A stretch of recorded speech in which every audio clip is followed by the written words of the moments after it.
It is the newspaper review segment, starting with the Daily Trust newspaper here. Front page, major story is on the tax reform. We have the Southeast Senate caucus, 6 wider consultations. Now, the bill's attempt to usurp the RMAFC's responsibilities, talking about, of course, what we read at the top of the news this morning. Now, this is a major story that you'd find on page 4 and much more on the Daily Trust today. All right, let's go straight to Punch. On Punch newspaper there, boldly, we have ACF, no vacancy comments. ACF Atiku orders Lampoon Presidency over 2027 poll. Nigerians can vote you out in 2027. Atiku wants presidency. Akume can't decide who will contest poll, says PDP. All right, still the Nigeria's debt profile burden for current next generation, says Obasanjo. You'll find that on page 30. Sanwo-Olu opens the Fako Road Bridge in Lagos State, and southeastern Nigeria, southwest airfares jumped to 287,800 naira for the Yuletide period. On defamation, Faro Timi gets 50 million bill to submit passports, and Ajayi files suit to stop Ayedatiwa as Ondo governor. Now, on the top of Punch, 3,270 Nigerians gain American citizenship via military service, says the U.S. And Kiamo, FCCPC differ on Air Peace probe. And finally, on Punch, tax reform, National Assembly caucus meeting delays talks with AGF. To keep yourself informed, do well to get a copy of this to keep yourself updated with stories for the day. All right, let's move on to one more story, newspaper, talking about the Nation's newspaper this morning, where the major story is on the CJN saying how to stop conflicting rulings. There's a frivolous attacks on judges to attract consequences. Now, this story you'd find on page 2. Top of the page there, we see the Nanta 6 extension of the FCCPC probe of Air Peace to other airlines. This you'd find on page 3. Obi visits Afe Babalola in Ado-Ekiti. Faratimi gets 50 million naira bill. That is on page 5. Better days ahead with Tinubu's reform, says Omokri. RMAFC insists on constitutional right to the VAT allocation. Now, this you'd find on page 3 and 2, respectively. These are some of the stories on The Nation today. All right, now moving to The Guardian. On Guardian this morning, it says 1.1 million displaced as 77% of IDPs seek to return home, says NBS. The federal government assures Nigerians of positive economic outlook in 2025. Tax earnings from companies up to 39% to 5.22 trillion amid survival concerns, and southeastern senators backtrack on tax reform bills, urge wider consultation.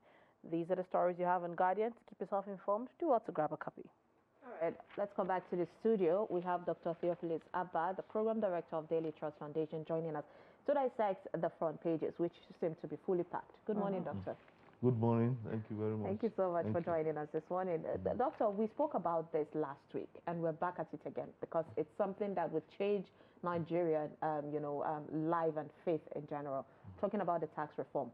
So now, all this while, we've been hearing from the northern executives. We've been hearing from governors saying this is not enough. We've been hearing from legislators from the northern part. But now we're hearing the Southeast Senate caucus saying there should be a wider consultations. What is your take on that? And also what the RMAFCs were saying about how this is against constitutional right? Okay, I think we are back to what we are supposed to have done before the speedy passage of the bills. It has passed through first reading and second reading, and the thing that ought to have been done, the first steps that ought to have been taken, were not taken. I think the Deputy Senate President made the statement that I referred to, not in the positive sense, but in the sense that the National Assembly did not do what it ought to do. He said, look, most of the lawmakers or senators who were commenting on the bills hadn't read it, hadn't read them rather. And it is a fact. If you had taken time to read those bills, you know that they are of serious consequences, you know, because apart from the derivation aspect of it, you know, people keep talking about whether it is where goods are manufactured or where goods are consumed and all this and all that. Apart from that, you know, it means that every Nigerian must be carrying a tax ID card. Now, if you say Nigeria must carry a tax ID card, it means that almost everyone, you know, including the market woman, must have an ID card to show that he or she has paid tax. And that is a whole lot. Now, you see, the people in government have promoted the fact that if you earn less than 700,000 or 800,000 in a year, you wouldn't pay tax. But if you look at the minimum wage is 70,000. 70 times 12 will give you over 800,000, almost 900,000, which means that there's no worker that will not pay. You know, apart from maybe house helps or maybe cleaners, I don't know. Because even house helps, if the minimum wage is applied, you should apply to them. So you see, it's not just a matter of saying, okay, it's not about not, it's about the content of the bills. Then you see the element of VAT. You know, VAT is consumption tax. Now, if you say consumption tax, anything you buy, you pay VAT on. Even now, we are complaining about the deductions from our accounts where we make transfers. You transfer an amount, 50 naira is reduced, removed from you. That is 7.5% of whatever you have transferred. Now, it's going to be 10% in 2025, and it will be increased to 12.5%, 2026 to 2029, 2030, 15%. Now, and you are only complaining about the deduction from your account, but there are a whole lot of things that you need to pay 15% of whatever amount you have paid. 15% is not small money. You understand? So when you go to the market, you buy something of 100,000, you have to pay 115,000 because you have to pay 15% VAT. By 2030 is not when Jesus comes back. 2030 is not far away. It's very close. Now, the issue is this. You are going to pay all this. That means that government is taking a whole lot from the ordinary Nigerian. For instance, you see, when you look at the subsidy removal means that a lot of money is taken from Nigerians and maybe into the pockets of those who sell petrol. If you devalue the currency, I think it was the vice president, former vice president, who said it.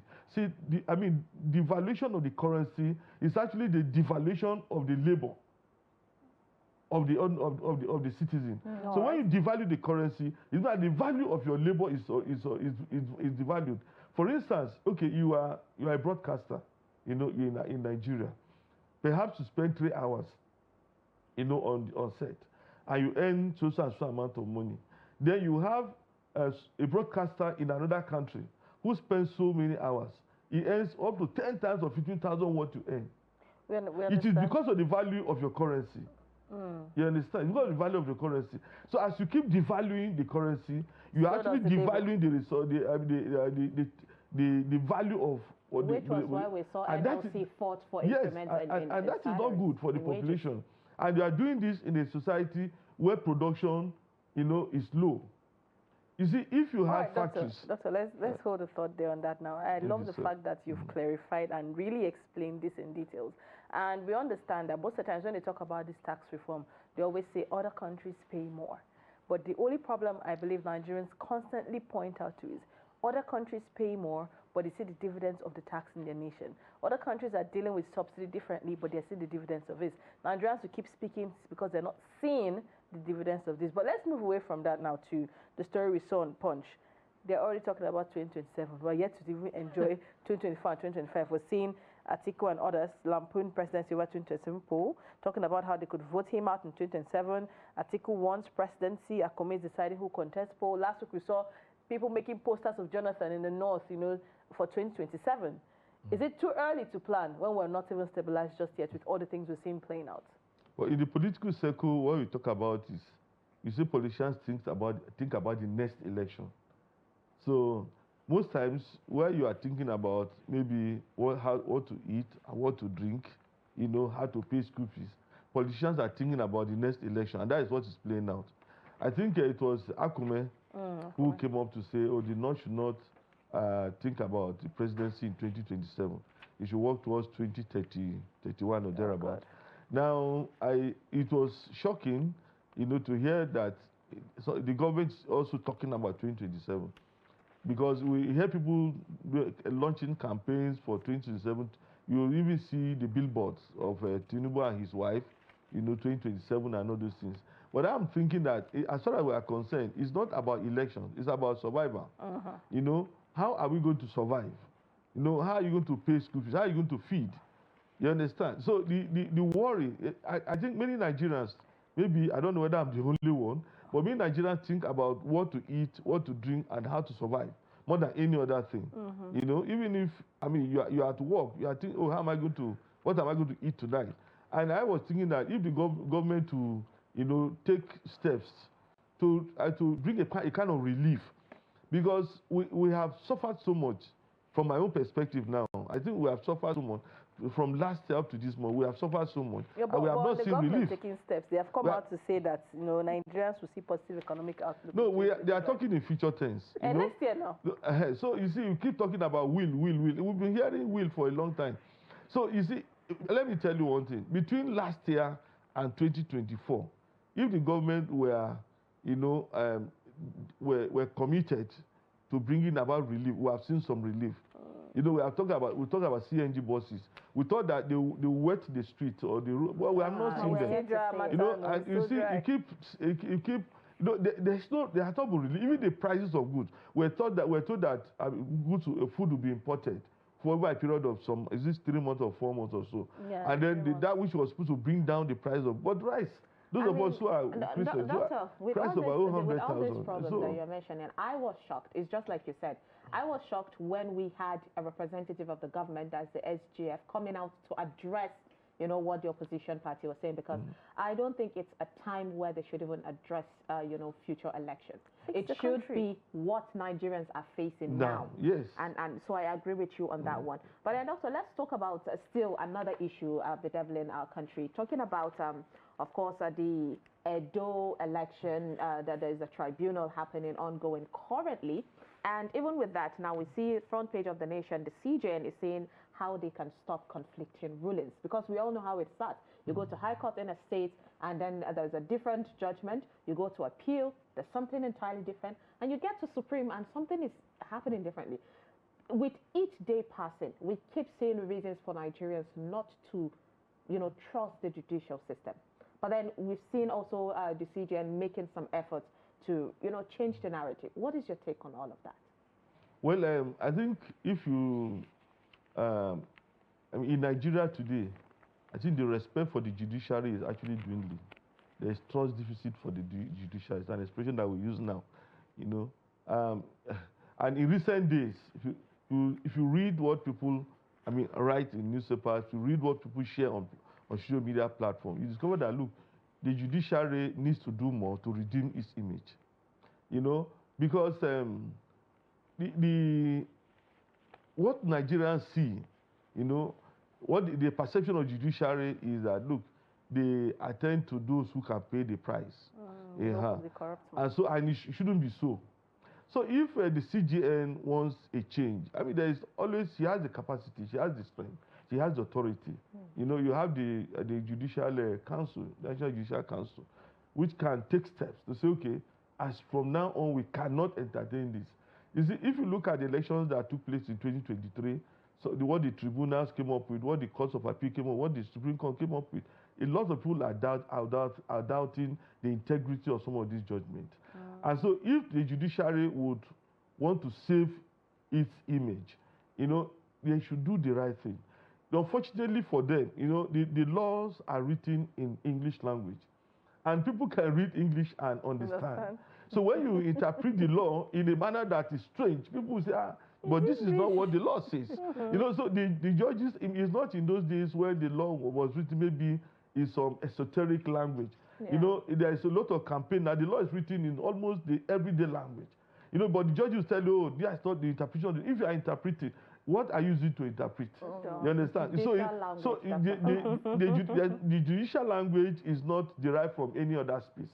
It's derived from the language that we use. Yeah. So the judges must make sure that, you know, they save themselves, save their credibility, save their own image by following the tenets of the law. Indeed. You know, money is not everything. Because imagine the fighters of justice not actually doing justice.